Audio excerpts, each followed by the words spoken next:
गुरुग्राम के ward number 19 में Bharatiya Janata party के प्रत्याशी अमित भड़ाना चुनावी मैदान में सबसे मजबूत उम्मीदवार के रूप में उभरकर सामने आए हैं। सर्वेक्षण और जनसंपर्क अभियानों के आधार पर यह साफ हो गया है कि इस वार्ड में अमित भड़ाना को कोई कड़ी टक्कर नहीं मिल रही है। मतदाताओं में उनके प्रति जबरदस्त समर्थन देखने को मिल रहा है, जिससे विरोधी प्रत्याशियों की जमानत जब्त होने की संभावना जताई जा रही है। बीजेपी प्रदेश अध्यक्ष मोहन लाल बडौली, गुरुग्राम विधायक मुकेश शर्मा और वरिष्ठ नेता योगेश पहलवान जैसे बड़े नेताओं की जनसभाओं ने अमित भड़ाना की जीत को और पुख्ता कर दिया है। इन नेताओं ने वार्ड में पार्टी कार्यकर्ताओं के साथ बैठक कर चुनावी रणनीति को धार दी और मतदाताओं से भाजपा को समर्थन देने की अपील की। अमित भड़ाना ने अपने चुनावी एजेंडे को स्पष्ट करते हुए कहा कि उनका उद्देश्य केवल राजनीति करना नहीं, बल्कि जनता की सेवा करना है। उन्होंने वार्ड 19 की जनता से वादा किया है कि उनके नेतृत्व में क्षेत्र का समग्र विकास होगा। हाँ, जैसा आपने देखा और पब्लिक का जो रुझान है, तो जो बड़े नेता यहाँ आए हैं उन्होंने भी देखा और उससे ये भी पता लगा भीड़ को देखकर कि हम वार्ड नंबर 19 की सीट को जीत चुके हैं और उसके साथ साथ जनता के दिल को भी जीत चुके हैं।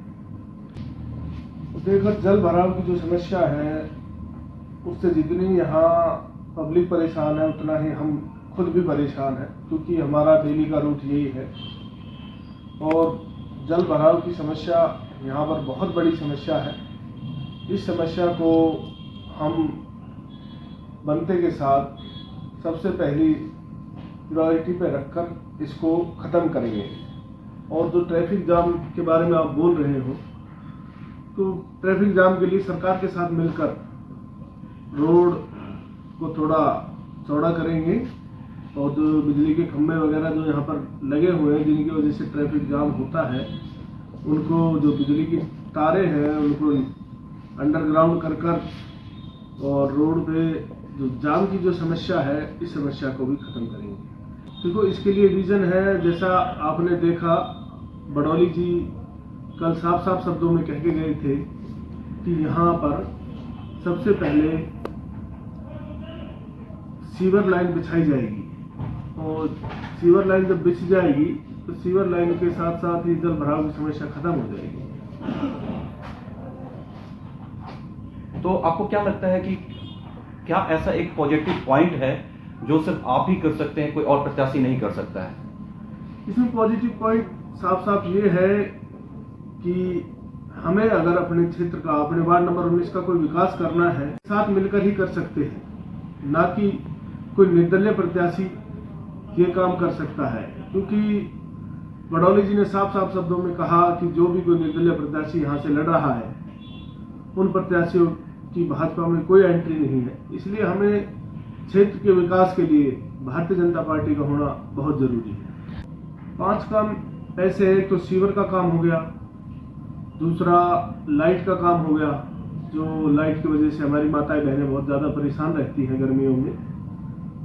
उसके साथ साथ वार्ड की साफ सफाई, क्योंकि देखने को मिलता है वार्ड में बहुत ज़्यादा गंदगी है। जो पहले हमारे यहाँ कोई भी नेता रहे उन्होंने वो साफ सफाई नहीं कराई। उसके साथ साथ स्ट्रीट लाइट की समस्या, गलियों में स्ट्रीट लाइट नहीं है, जिसमें यहाँ पर बहुत सी हमारी माताएं बहनें हैं जो बाहर जॉब करती हैं और देर रात भी घर आती हैं, तो उन्हें आने जाने में समस्या होती है। और 5वां काम है जो मातृकुंज रोड का एक ट्रैफिक जाम है। इस ट्रैफिक जाम से भी सभी लोग बहुत ज़्यादा परेशान हैं। देखो, जो हमारा भारतीय जनता पार्टी का मैनिफेस्टो आया है उसमें साफ साफ शब्दों में लिखा है कि जो कॉलोनियाँ पास नहीं हुई हैं, और बहुत सी कॉलोनियाँ पास भी हो गई हैं, जो कॉलोनियाँ सिर्फ भारतीय जनता पार्टी ने ही पास कराई हैं, जैसी ये कॉलोनियाँ ऑथराइज होती हैं उसके साथ साथ हमारा ये काम भी रहेगा कि हम जल्द से जल्द रजिस्ट्री ओपन करें और जो लोग रजिस्ट्रियों की वजह से परेशान हैं उनकी रजिस्ट्रियाँ हों। हाँ, उसके लिए यहाँ पर रात को जैसे बसें नहीं चलती हैं, तो मैं सरकार में आगे बात कर वो रात के लिए बस की सेवा यहाँ पर लगाऊंगा। हाँ, पूरे दावे के साथ कह सकता हूँ, क्योंकि भारतीय जनता पार्टी ही विकास कर सकती है। और जितने भी यहाँ लोग हैं जो बाहर से आके यहाँ रह रहे हैं, सभी पढ़े लिखे हैं, सभी समझदार। इनके लिए विजन ये है कि सरकार की सहायता के साथ जो हमारी कानून व्यवस्था है उसको सुदृढ़ करेंगे और अपने जो पीसीआर की जो लाइनें हैं उन पीसीआर वालों से बोलेंगे कि वो जगह जगह घूमे, जिससे जो शरारती तत्व है वो ना रुके। एक तरह से यहाँ पे जोगी राज को ही लाना पड़ेगा जिससे शरारती तत्व भाग सके यहाँ से।